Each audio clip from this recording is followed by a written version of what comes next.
어떻게 생각하면 좀 고단하죠. 연탄이 추억이 될 때까지 1년 중 가장 힘든 시기가 찾아왔습니다. 바로 날씨가 추워지는 겨울입니다.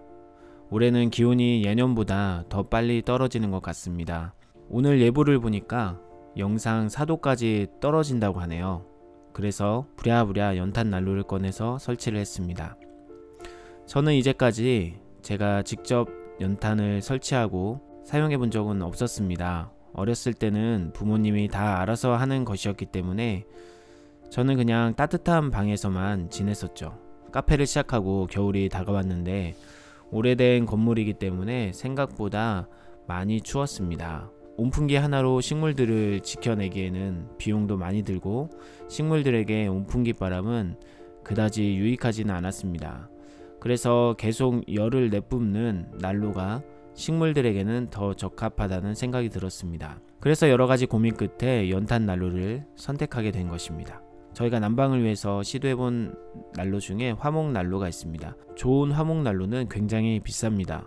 그리고 나무는 생각보다 오래 타지 않습니다. 주로 새벽 시간에 기온이 많이 내려가기 때문에 겨우 내내 쪽잠을 자야 하는 수가 생깁니다. 20만원을 넘게 준 화목난로는 며칠 사용하고 떼어버렸습니다. 그 해에 영상에 보이는 이곳에 있던 제라늄을 방 한 칸으로 전부 다 이사를 시켜버렸습니다. 방 한 칸에 선반을 쭉 넣고 식물 등을 설치하고 식물들을 살려냈습니다. 식물들이 내뿜는 습기에 천장 한 구석에는 아직도 그 흔적이 남겨져 있습니다. 그러나 집은 식물들이 아니라 사람이 살 곳이기에 절대 하지 못할 짓이라고 깨달았습니다. 그 다음 해부터는 이렇게 연탄을 설치하게 되었습니다. 제가 사용해본 연탄 난로의 장점은 첫째, 오래 탑니다. 한번 교체를 하면 적어도 8시간에서 10시간은 타기 때문에 좋습니다. 두 번째로는 어느 정도 사용해보면 교체 주기를 알 수 있어서 외출 시에도 시간 계산을 하고 다녀올 수가 있습니다. 세 번째로는 비교적 저렴합니다. 여기서 아주 중요한 단어가 있죠. 비교적이라는 것이죠. 4년째 사용을 하고 있는데 매해마다 연탄 가격은 치솟고 있습니다.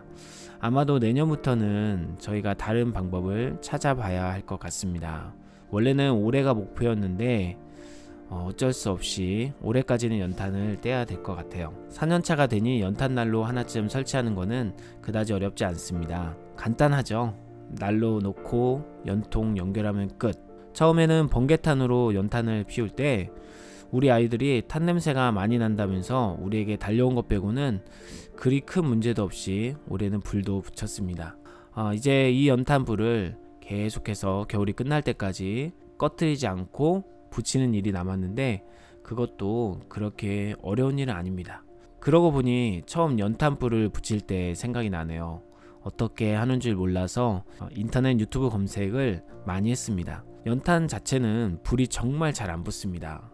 심지어 휴대용 가스 버너 위에 올려놓고 계속 불을 틀어놔도 잘 붙지 않더라고요. 여러가지 방법을 시도해 봤는데 제일 좋은 거는요, 번개탄 2개를 나란히 올려놓고 불을 붙이는 겁니다. 그리고 연기가 자연스럽게 흘러가도록 연통을 잘 설치하는 것입니다. 그런 문제가 없어요. 이것도 수많은 실패를 경험해 봐야 알 수 있는데요. 아무리 설명을 잘 해놓은 유튜브 영상을 봐도 직접 우리 집에 맞는 방법을 찾지 못하면 잘 모를 수밖에 없습니다. 겨울에 카페 안에서는 연탄 난로를 늘 떼고 더 추울 때는 온풍기도 같이 틀어줍니다. 어떤 손님들은 주전자에 물을 올려놓으라, 고구마를 구워라, 쫀득이를 구워라, 많은 이야기들을 하시지만 그런 일들은 우리에게 일거리 하나 늘리는 것일 뿐입니다. 왜 손님들이 이런 말씀을 하실까 생각해보니 지금은 보기 힘든 연탄 난로의 추억이 각자에게 있어서 그러지 않을까 싶습니다. 이 영상을 보시는 분들 중에 연탄 난로의 추억을 가지고 계신 분들이 정말 많겠죠. 난로 위에 도시락을 올려놓는다든지 음식을 해 먹는다든지 가족들이 모여서 연탄 난로에 손을 올리고 추위를 녹인다든지 하는 그런 따스한 추억들이 있을 거라 생각이 듭니다. 저도 연탄 난로가 추억거리로 남겨졌으면 좋겠습니다. 그러나 지금은 연탄은 나에게 추억이 아니라 현실입니다. 연탄이 현실이 되는 삶은 어떻게 생각하면 좀 고단하죠. 하루에 연탄을 12개씩 떼야 하기 때문에 연탄을 날려야 하고 다 탄 연탄을 또 버려야 하고 겨울에는 일거리가 연탄난로 2개로 인해서 정말 더 많이 늘어버립니다. 그렇다고 후회스럽고 힘들다 이런 말을 드리는 게 아닙니다. 저는 정말로 즐겁고 행복하게 이 일을 감당하고 있습니다. 어떤 일이 행복하냐고요?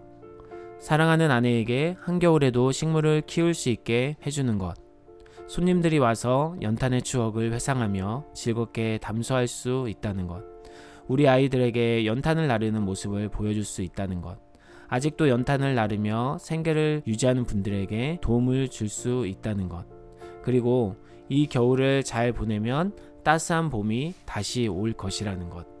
그러고 보니 우리의 인생은 늘 봄, 여름, 가을, 겨울의 연속인 것 같네요. 연탄이 추억이 되고 싶습니다. 아니, 이미 연탄은 저에게 추억이자 현실이네요. 현실에서 점점 추억으로 옮겨가고 있습니다. 여러분에게 연탄은 어떤가요? 어려운 시절 한 가족의 따뜻한 보금자리를 만들어 주었던 연탄, 이 연탄과 관련된 한 시가 생각납니다. 연탄재 함부로 발로 차지 마라. 너는 누구에게 한 번이라도 뜨거운 사람이었느냐. 안도현. 오늘의 영상 끝까지 시청해 주셔서 너무나 감사드립니다.